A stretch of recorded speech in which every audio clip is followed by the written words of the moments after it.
आणि यानंतरची बातमी मराठीच्या सक्ती संदर्भातली।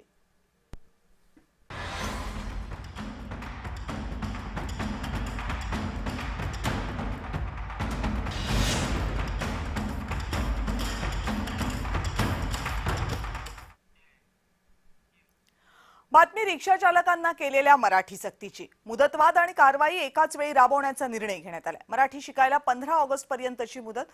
परिवहन मंत्री प्रताप सरनाईक यांनी आज ही घोषणा केली।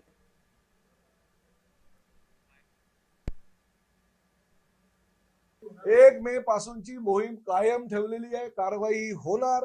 फक्त मराठीसाठी त्यांना 15 ऑगस्ट पर्यंतची मुदत दिलेली आणि ती आम्ही शिकू, परंतु आमची 1 मे पासूनची जी कारवाई आहे ती राहणार। आम्हाला कळलं तर पाहिजे की किती हिंदी भाषिकांना, कारण कोणी सांगतं 15 लाख, कोणी सांगतं 10 लाख, कोणी सांगतं 5 लाख। अरे किती हिंदी भाषिक रिक्षा चालक आहे हे आमच्याकडे डाटा तर आला पाहिजे आमच्या 29 आरटीओच्या माध्यमातून। आणि सगळ्यांना आम्ही सांगितलं 16 ऑगस्टला तो अहवाल आमच्या पुढे येणार। रिक्षा टॅक्सी चालकांसाठी मराठी सक्तीच्या निर्णयावरून राजकारण रंगलं।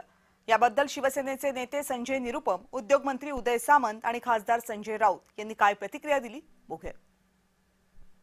मराठी भाषाचा ज्ञान सर्वांना व्हायला पाहिजे महाराष्ट्रात, आणि महाराष्ट्रात राहणारे सगळे लोकांना मराठीमध्ये संवाद केला पाहिजे असं सुरू होतं। पण जेव्हा आम्ही कोणी एक खास वर्गवर असा एक सक्ती करतो की तुम्ही मराठी बोला नाही तर तुमचा आम्ही परमिट किंवा लायसन्स रद्द करणार, तो एक चुकीचा धोरण दिसतो आणि याच्यामुळे लोकांसमोर उपासमारीची एक संकट येऊ शकते असा एक सगळ्यांचा सूर होता। महाराष्ट्रात राहणाऱ्या प्रत्येक माणसाला मराठी आलं तर बिघडते कुठं?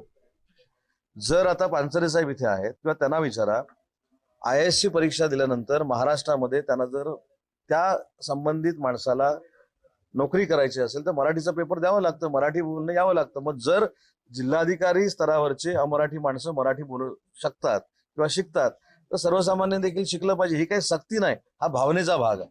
त्याच्यामुळे त्याच्यावर कोणी राजकारण करू नये आणि त्याच्यावर आरूढ होऊन कोणी कोणावर बाण सोडू नये। रिक्षा चालकांना मराठी यायला हवी ही भूमिका जर सरकारची असेल किंवा सरकारच्या संबंधित मंत्र्यांची असेल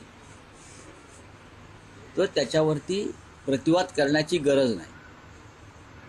आपण या शहरामध्ये येऊन रोजीरोटी कमवत आहे। आपल्या रिक्षात बसणारे बहुसंख्य लोक मराठी असतात। आपल्याला मराठी येत नसल्यामुळे गैरसमज निर्माण होतात, मारामाऱ्या होतात, वाद होतात। त्याच्यामुळे तुमच्या सोयीसाठी मराठी शिकायला पाहिजे।